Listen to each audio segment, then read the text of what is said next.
రామాయణంలో మొదట యుద్ధకాండంతో పూర్తయిన తర్వాత సీత అగ్నిప్రవేశం ఉంది.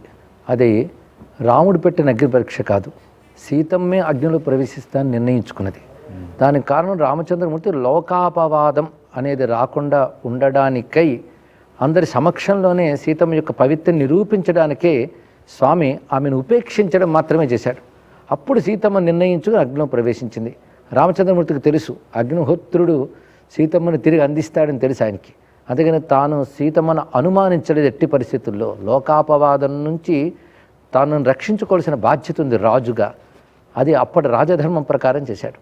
ఆ తర్వాత చాలా కాలం సీతారాములు కలిసే ఉన్నారు రామాయణం ప్రకారంగా.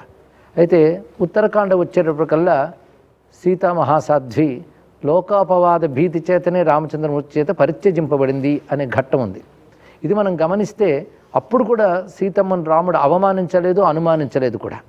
లోకం ఇలా అనుకుంటోంది అని వార్త తెలిసినప్పుడు రాజధర్మాన్ని అనుసరించి ఏం చేయాలని ఆయన భద్రుడు మరియు మంత్రులను అడుగుతారు. వాళ్ళు మౌనం వహిస్తారు.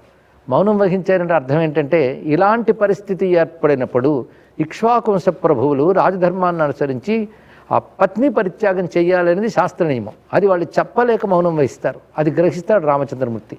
అలా పరంపరాగతమైన ఒక రాజధర్మాన్ని అనుసరించి సీతమ్మను పరిచయించే విధానం కూడా చాలా విశేషంగా ఉంటుంది. అక్కడ ఒక నిందావాక్యం పలకడు, అనుమాన వాక్యం పలకడు. ఆ సమయంలో లక్ష్మణస్వామిని పిలిచి సీతమ్మ వాల్మీకి మహర్షి ఆశ్రమం వద్దకు వెళ్ళాలనుకుంటోంది అని.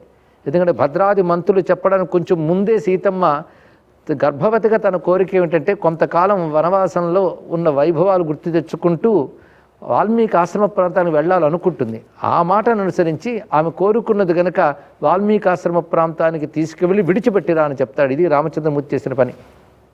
అంతేగాని పరిత్యాగం అని అనడానికి లేదు. ఎందుకంటే సీతమ్మని పత్నీభావంతోనే ఆయన ఉన్నాడు గనకనే ఆ తర్వాత యజ్ఞయాగాది క్రతువులు చేసినప్పుడు స్వర్ణసీతని దగ్గర పెట్టుకుని సీతమ్మని విడిచిపెట్టకుండానే, అంటే ఆ భావాన్ని విడిచిపెట్టకుండానే యజ్ఞయాగాది క్రతువులు చేశాడు.